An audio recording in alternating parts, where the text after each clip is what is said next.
Passaporte 2030. O sequestro silencioso da liberdade. Guilherme Fiuza. Este é um trabalho de análise literária e não visa nem substituir a necessidade da leitura da obra e nem apresentar as opiniões e pontos de vistas do autor. Também posso fazer ilações, comparações ou exemplificações para com a política do dia, cultura ou eventos atuais. O autor é um brilhante e um dos melhores, a meu ver, escritores da atualidade.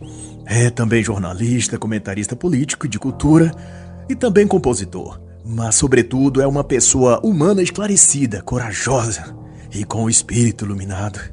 O livro em questão trata de uma denúncia e de um esclarecimento quanto ao avanço e abusos de uma agenda globalista convencionada a chamá-la de Agenda 2030 ou de Passaporte 2030, como o autor aqui a batiza. No transcorrer disso, mistura-se no ingrediente totalitário que faz essa agenda iniciativas igualmente abusivas e ditatoriais, como a censura sob a alegação de combate às fake news, as medidas sanitárias sob o pretexto de cuidar da saúde das pessoas, e de tudo que veio no bojo do emblemático combate ao Covid-19, lockdowns, quarentena, 1, 2, 200 doses da vacina milagrosa, etc. Tudo isso, como fica demonstrado por Fiuza e diversos outros autores que escreveram sobre o tema, tem um componente globalista, impositivo e notoriamente eliminador das liberdades individuais. E já na abertura, Guilherme Fiuza traça um olhar sarcástico para o mundo moderno, a partir das esperanças, expectativas e promessas projetadas desde a queda do Muro de Berlim. E desse olhar para frente, com a queda do muro político e social, também foi permitida à humanidade sonhar com a queda também daquilo que separa os credos, as raças, os seres humanos. Imaginou-se então um novo tempo. Tecnológico, democrático, unido pelos ideais que haviam levado a essa mesma humanidade, não muito tempo atrás, a superar guerras sangrentas e a dividir o mundo em blocos autoritários de poder. Mas, todavia, essa virada severa, então, o autor, virou uma recaída autoritária. E nem Freud explica, assegura ele, o que houve com os homens. E essa resposta se tornou impossível, já que até a pergunta é capaz de ser considerada machista, pelo simples fato de não mencionar mulheres ou demais gêneros. Ignorância e prepotência é uma combinação explosiva.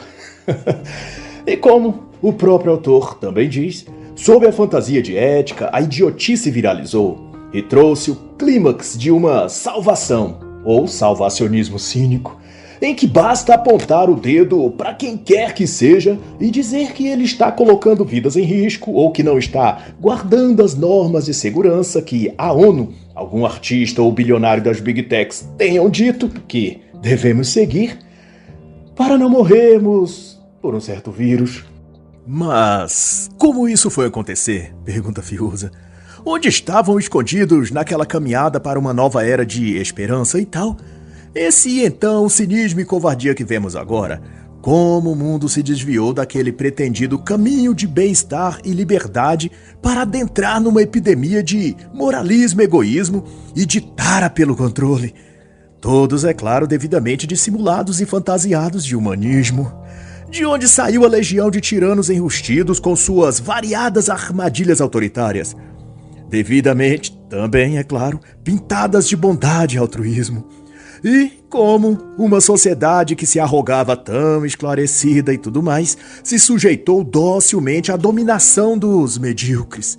E Fiuza faz então um paralelo entre duas grandes tragédias globais históricas para com os eventos recentes do alegado combate à pandemia. No caso do vírus vindo da China, SARS-CoV-2, desde 2019, na comparação, o autor infere o líder e autoritário Hitler a conduzir as massas a um esquema de poder baseado na purificação da raça, ou arianismo.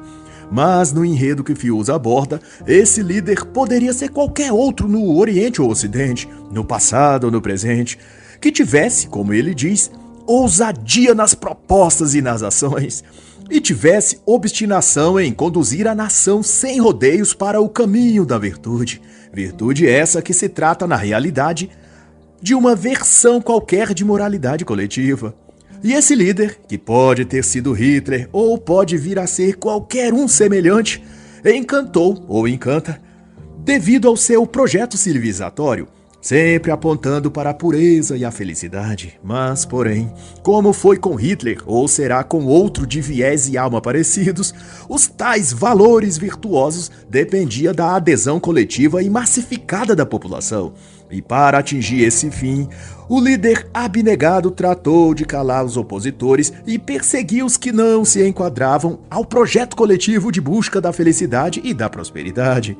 O resultado foi, como Guilherme Fiuza diz, o caldo entornou e tudo culminou numa grande e fatídica guerra mundial. Pois em 2001, outra tentativa de colocar fim a um projeto de mundo inicial, outro, também teve sua estreia no cenário mundial. O 11 de setembro também se tratou de impor, de certo modo, a um conjunto de pessoas que seguiam seus valores e vida, um novo código de valores, crenças e pressupostos, dando a elas o recado de que a rota de suas vidas deveria mudar para abraçarem algo diferente, um outro caminho, mas que ao passo mostrou essa tragédia que a tal busca pela felicidade não dura muito. Há sempre um tirano, um totalitário ou um evento mundial qualquer para destruir a paz e fustigar o medo, o pavor e deixar todos infelizes e assustados. E é assim, nesse escopo de considerações, que o autor assemelha esses eventos trágicos e dolorosos a tal suposta imunização contra a moléstia pandêmica alegada Covid-19. E em nome dessa higienização da sociedade, o experimento social da vacinação compulsória visava, como disse os líderes globais, salvar a humanidade, torná-la feliz, guiá-la ao caminho da prosperidade e da felicidade. E carentes de líderes, a humanidade seguiu esses que se apresentaram. Vai que eles acertem ao menos na trave, né? E na ausência de um inteiro, meio serve, como diz o ditado. Na ironia, Fiuza diz que o mundo já acabou, e depois do fim, o momento atual em que vivemos, só nos resta analisar a mente humana, ou o que restou dela. Você é feliz? Ainda não, mas eu chego lá. Lá onde? Na felicidade. Ah, e qual é? A Agenda 2030. Como assim? É um projeto muito bacana, estou nele. Mas 2030 não está um pouco longe? Está, mas vale a pena. E como é esse projeto? Não sei direito, só sei que é bom. E como é a ideia geral desse projeto? É uma ideia muito simples e muito inteligente. E qual é esse Plano 2030? É muito bom. Sim, você já falou, mas como seria esse plano, a ideia geral?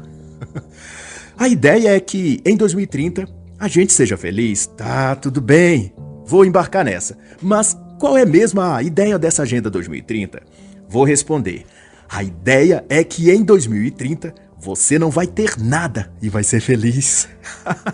Ah, agora entendi. E quem criou mesmo esse plano? Uns bilionários reunidos lá na Suíça.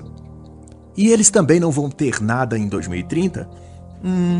Essa parte eu não sei, não falaram nada a respeito.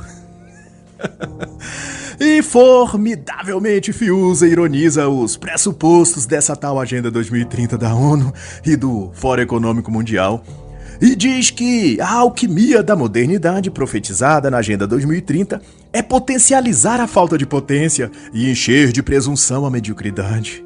E essa é a festa que eles promovem. Um neo-romantismo hippie atualizado pela tecnologia, juntos para construir um novo mundo no século XXI, que se resume a um surto megalomaníaco de nerds bilionários conectados a ditadores dissimulados, animados por subcelebridades da mídia, do jornalismo e dos próprios meios políticos. E não é preciso entrar em grandes conjecturas geopolíticas, diz o autor, para entender que os burgueses fúteis do Fórum Econômico Mundial usaram a Covid-19 como oportunidade para sujeitar os indivíduos e as sociedades a um punhado de regras autoritárias, todas disfarçadas de segurança sanitária, devidamente justificadas pela grande imprensa mundial. E desse conluio entre riquinhos tecnocratas, a grande mídia e o público comum, amedrontados e manipulados, nasceu a ciência do século XXI, feita sem lastro científico, apenas com propaganda midiática. E deu certo. A população obedeceu e até ajudou a polícia a bater e denunciar quem desobedecia às regras sanitárias.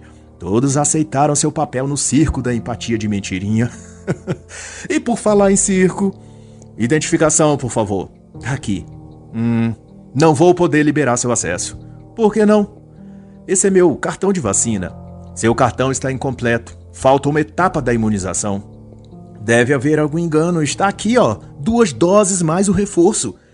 É que já estamos na 2ª dose de reforço. Hein? A 4ª dose? Não sabia. Vou me imunizar e volto amanhã então. Bom dia, voltei. Aqui está o meu cartão com a 2ª dose de reforço. Está incompleto, senhor. Como assim? É que estamos exigindo a vacina de influenza também. Vou providenciar então. Olá, voltei. Aqui está meu cartão. Tudo correto agora. Deixa eu ver. Não está não, senhor. Está incompleto. Poxa vida, o que foi dessa vez? É que a vacina que você tomou não protege contra a variante Darwin. Não sabia dessa variante. E eu posso tomar uma vacina assim após a outra? Não vai fazer mal, não? Não, senhor, pode tomar sim. Quanto mais vacina, melhor. Olá, voltei. Enfim, consegui tomar a vacina Darwin. A fila estava enorme, mas consegui. Pode liberar agora minha entrada, por favor? Não, senhor, não será possível. Seu cartão está incompleto. Mas eu tomei todas as doses que você falou. Pois é que desde a sua última vinda houve um avanço da Omicron e já estamos na 3ª dose de reforço. Jura? 5ª dose então? E Fiuza elabora que esse é o esquema que nomeiam de esquema vacinal. Uma forma de submeter as pessoas a uma sequência sem fim de vacinações, tratamentos, cartões, etc., que, em tese, darão mais saúde às pessoas e, portanto, acesso a uma vida em sociedade. É o cartão de cidadão higienizado, diz o autor. Basta uma picada e pronto. Você está autorizado a usufruir de tudo que a vida social coletivamente pode lhe proporcionar. Como a liberdade de poder postar nas redes sociais que você faz parte da classe limpinha, pró-vacina e devidamente higienizada e segura. O que deve dar à pessoa algum ganho humanitário, já que economicamente não dá para ganhar com o comércio todo trancado e boa parte das pessoas impedidas de trabalhar. Mas o que importa é a conexão, a energia compartilhada com essas categorias de seres humanos melhorados, altruístas, evoluídos, que não negam a eficácia das 20 doses do imunizante e nem viram as costas para a ciência. E então, com humor ácido e feroz, o autor descreve que você não tem com o que se preocupar se aderir ao cardápio de convicções automatizadas que o pessoal bonzinho lá do Fórum Econômico mandou preparar para você, para mim, para todos nós. Réis mortais que não tivemos o privilégio de nascer semideuses como eles. E se você receia do que seja essa tal Agenda 2030, não gaste neurônios tentando entender. Relaxe. A vida é curta para que você se preocupe com os detalhes. Somente aproveite a vida. Mantenha em dia seu cartão de vacinação contra a Covid-19, Covid-20, Covid-21. E fique atento nas atualizações pragmáticas do Bill Gates. E você terá garantido seu passaporte 2030 para entrar no futuro.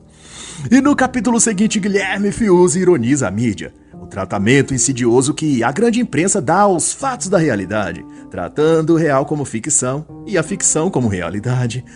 Tudo em nome, é claro, de se combater as fake news, o governo fascista ou a milícia do ódio digital. Antigamente, nos diz Fiuza, imprensa era aquilo que te contava o que você não sabia. Se houvesse estourado uma guerra ou algo importante no país, as manchetes nas primeiras páginas dos jornais tratariam de nos informar. Mas não é mais assim. Desde 2021, o país inteiro pode sair às ruas numa manifestação gigantesca e não vai sair nada disso na imprensa. A grande mídia ignorará o fato, ao ponto de quase levar o sujeito a correr para o médico achando que está tendo alucinações, que as multidões que ele viu na rua foram miragem. Tem certeza de que não foi um sonho? Pergunta o doutor. Absoluta. Fui comprar pão e vi uma multidão na rua. E faziam o que essa multidão? Gritavam por liberdade. E como estavam vestidas? De verde e amarelo. Verde e amarelo no Brasil? Estranho. E em que dias foi isso? 10 de maio, 7 de setembro. Veja aqui, o doutor volta para o paciente com os principais jornais impressos do país. Não há nada relatado aqui em nenhum lugar. Deve ter sido mesmo uma alucinação, uma síndrome psicológica contemporânea.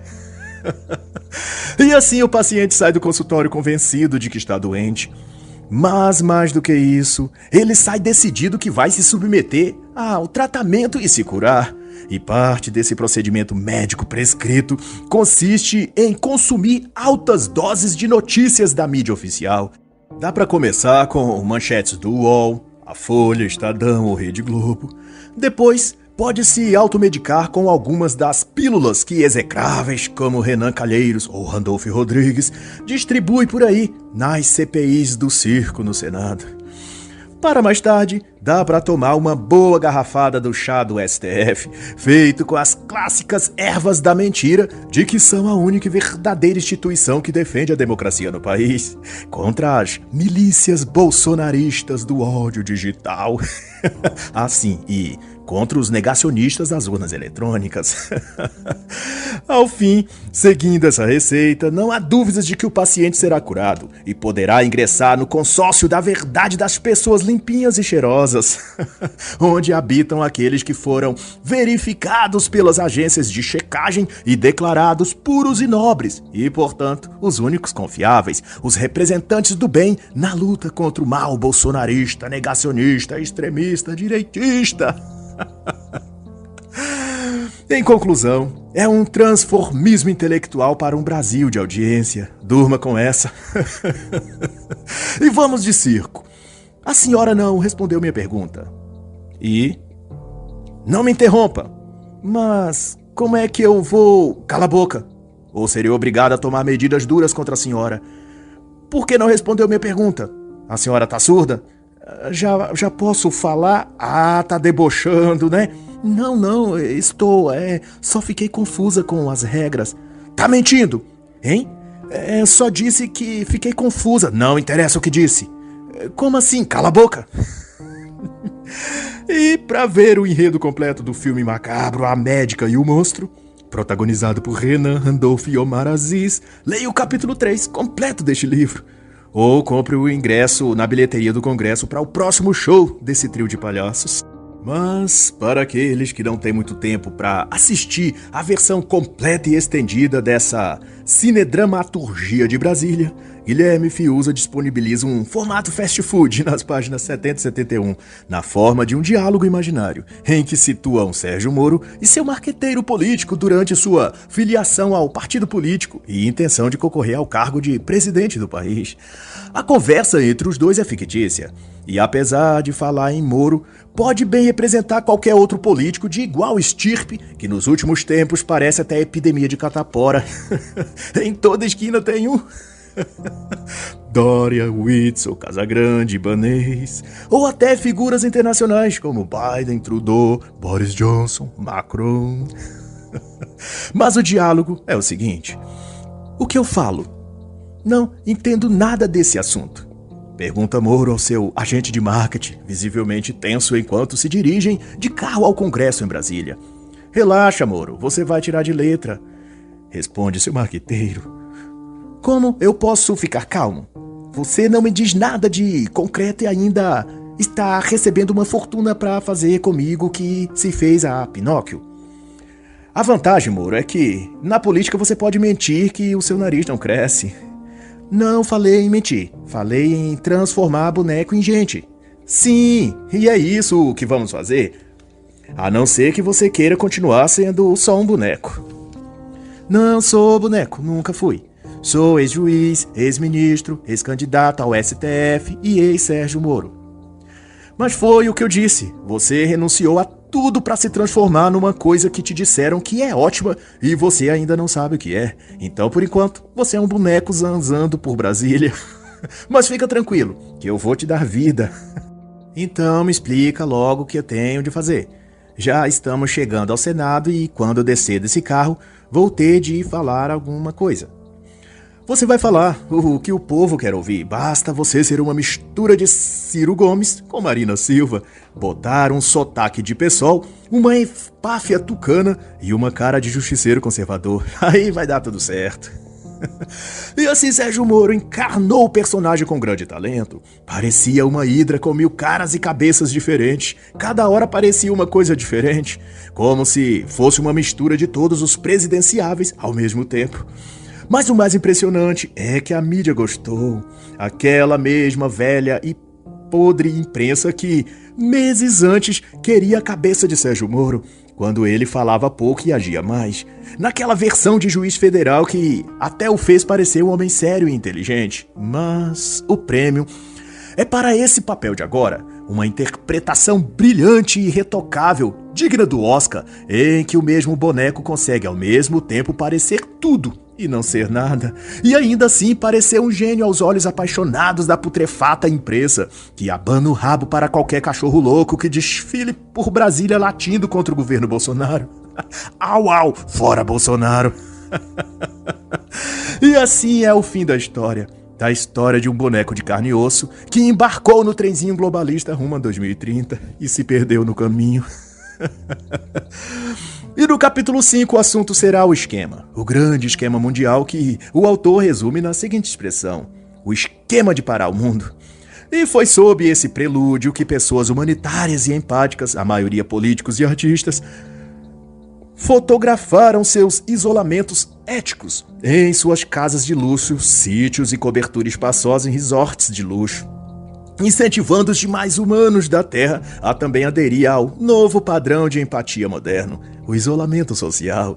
E graças a essa nova ciência humanitária, policiais armados e truculentos foram autorizados, e até aplaudidos, a jogar ao chão e arrastar algemado uma mulher que estivesse sozinha sentada numa praça, ou agredir um surfista igualmente sozinho em sua prancha no mar. Vai que ele transmita o vírus para os peixes, né?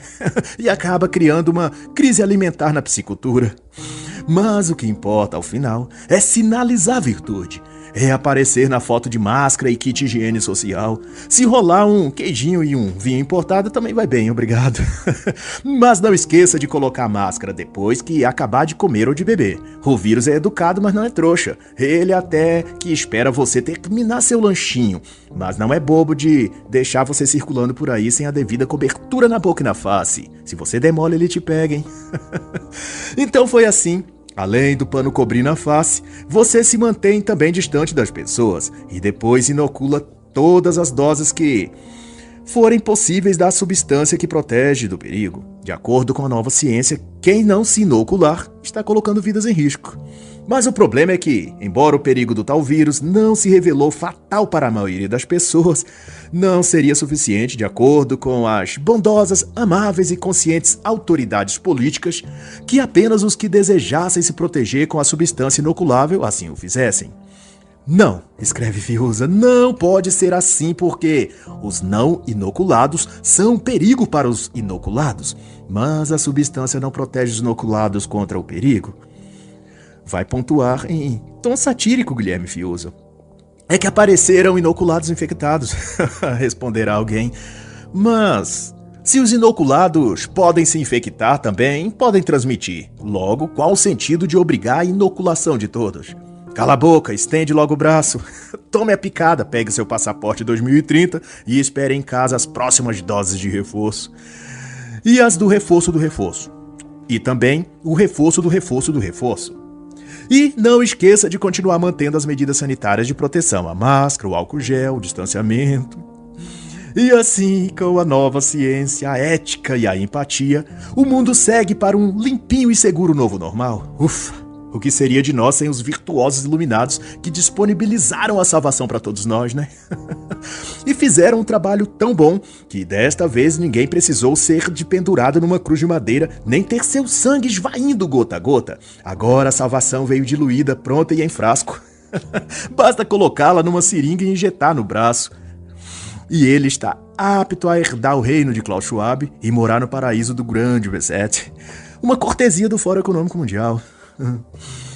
Mas nisso tudo o que importa é que tá todo mundo mais devotado à ciência. Pode-se dizer que a ciência venceu a fé, se bem que a nova ciência depende mais de fé para se crer nela do que outra coisa. Mas o slogan é o que conta, e o slogan é esse: a ciência venceu o negacionismo. E se você não tem ainda uma certeza do que é essa nova ciência, eis uma explicação bem simplificada para não restar dúvidas. Ciência é pegar milhões de dólares, criar fundações lindas e sair comprando todo mundo para legalizar propósitos torpes. Ciência é operar o milagre de fazer a imprensa silenciar solenemente diante dos casos de falta de ar, dores no peito, miocardite ou infarto no ano em que se iniciou a vacinação em massa contra a Covid-19. Ciência é a imprensa, em questão de horas, fazer surgir justificativas para inocentar a vacina e culpar o vacinado, sempre que um efeito adverso aparecia em jovens e adolescentes em todo o mundo.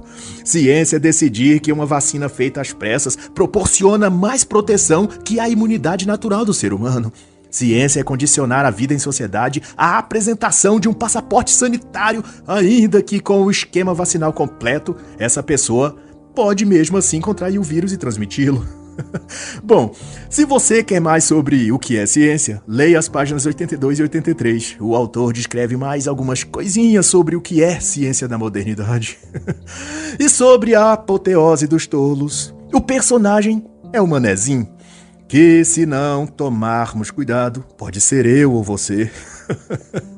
Ou qualquer um dos seus amigos, vizinhos ou parentes. Certamente, se o Manezinho não for você nem seus familiares, com certeza é alguém que você conhece, que mora pertinho de você. É o seguinte, Manezinho é um cara legal. Na escola, quando foi moda usar tênis sem cadarço, ele jogou fora os cadarços do seu tênis. Quando a moda passou, ele pediu à sua mãe um tênis novo. Ele foi roqueiro, foi new age, hippie, deixou o cabelo crescer, cortou quando a moda passou, fez tatuagem, depois fez outra por cima, foi contra o BBB, bradava que era alienação social, depois foi a favor do BBB, disse que era inclusão social, e, finalmente, quando a pandemia completou um ano, Manezinho estava completando um ano sem sair de casa, e seu passaporte sanitário estava prontamente carimbado com todas as doses do imunizante vacinal. Manezinho podia ser um tolo, um Maria vai com as outras, um esquerda caviar, um revolucionário gourmet de iPhone, mas jamais ele seria um negacionista. Não, isso jamais. Ele jamais seria apoiador de um governo fascista, opressor das minorias. Manezinho era um cara simples, mas era esclarecido. Não deixava de assistir um dia sequer o Jornal Nacional e nem de ler o Estadão, a Folha. Ele até já está fazendo sua parte em prol de combater o preconceito patriarcal heteronormativo e eliminou de seu vocabulário as letras A e O. Como foi dito, Manezinho pode ser um tolo, mas jamais um negacionista. Mas para voltar a falar na Agenda 2030, ou Protocolo 2030, ou Esquema 2030, sei lá, é consabido e notório que o STF brasileiro aderiu ao Passaporte Existencial 2030, quando resolveu descondenar o larápio Luiz Inácio Lula da Silva e reabilitá-lo ao pleito político. Como foi dito afinal por aí, nos meandros jurídicos, se o crime já foi cometido, do que adianta punir? E assim a Operação Lava Jato foi precisamente substituída pela Operação Lava Lula, cuja finalidade e proporções é limpar o criminoso, vesti-lo de um terninho novo e colocá-lo perfumado e higienizado diante do público. E repetir incansavelmente que ele é a chance do Brasil se libertar da tirania e fascismo imaginário do governo bolsonarista. E nesse jogo de espertos, como se nota, o STF não entra em campo para perder. E se não há lógica que faça possível o povo entender que Lula é o ladrão mais honesto do país, então o jeito foi dizer que o processo todo foi julgado pelo juiz errado. Lula assaltou os cofres públicos e liderou um esquema de poder para perpetrar a utopia comunista no Brasil e América Latina. Mas não era em Curitiba que o juiz tinha de assinar o atestado de condenação. Era em São Paulo, ou em Brasília, ou no Quinto dos Infernos mesmo, lá da onde ele vem. Ai, e vamos então de circo. Por que Gilmar tá chorando? Por causa do advogado do Lula. O que o advogado fez? Bateu no Gilmar? Não. Jogou areia no olho do Gilmar? Também não. Ele tá chorando por causa do trabalho do advogado do Lula. Ele começou a fazer elogios ao advogado e caiu no choro. Caramba! E isso foi numa sessão do STF com todo mundo filmando? Isso mesmo. E a sessão era sobre o processo do Lula, do réu condenado. E você fica assim tranquilo? Você não fica indignado? Você acha isso normal? Acho incrível. Como assim incrível? É que o advogado do Lula realmente conseguiu um milagre. E diante de um milagre é difícil segurar a emoção. Que história é essa de milagre? É que o cliente do advogado, o Lula, roubou um país inteiro. E isso vai ficar de graça. Se isso não for um verdadeiro milagre, eu não sei mais o que pode ser. Mas não é suspeito um juiz chorar elogiando o advogado do ladrão? Não, suspeito é o juiz que condenou o ladrão. E mais a mais, a certa altura do caminho, embarcados no trenzinho bala rumo ao lugar feliz no futuro chamado 2030, Sérgio Moro, Ciro Gomes, Luiz Inácio, Dória, Renan Calheiros, Randolph, todos acenam da janela e sentados na sua poltrona de couro sintético, recém-importado da China com recursos do Bill Gates e seu Jorge Soros. Todos então deslumbrados com a viagem. Até a senhora Marta Suplicy, secretária de Relações Internacionais da cidade de São Paulo em 2022, está muito empolgada com um seleto grupo de passageiros e até resolveu ela também comprar uma passagem e embarcar na próxima estação, o que de fato ocorreu em junho de 2022, quando em evento da ONU em São Paulo, ela comprou o ingresso para o trem Agenda 2030, ao promover a festa das ODS, os Objetivos de Desenvolvimento Sustentáveis. Mais um presentinho que os mesmos bacanas lá do Clubinho Bilderberg, do Fórum Econômico e tal, prepararam para a humanidade. Na cerimônia, em 8/6 de 2022, ela afirmou ter consagrado a São Paulo como cidade não negacionista e, fazendo a vez de sacerdotisa humanitária do Passaporte 2030, a senhora Suplicy deu largada à corrida da década, a Maratona Globalista 2030.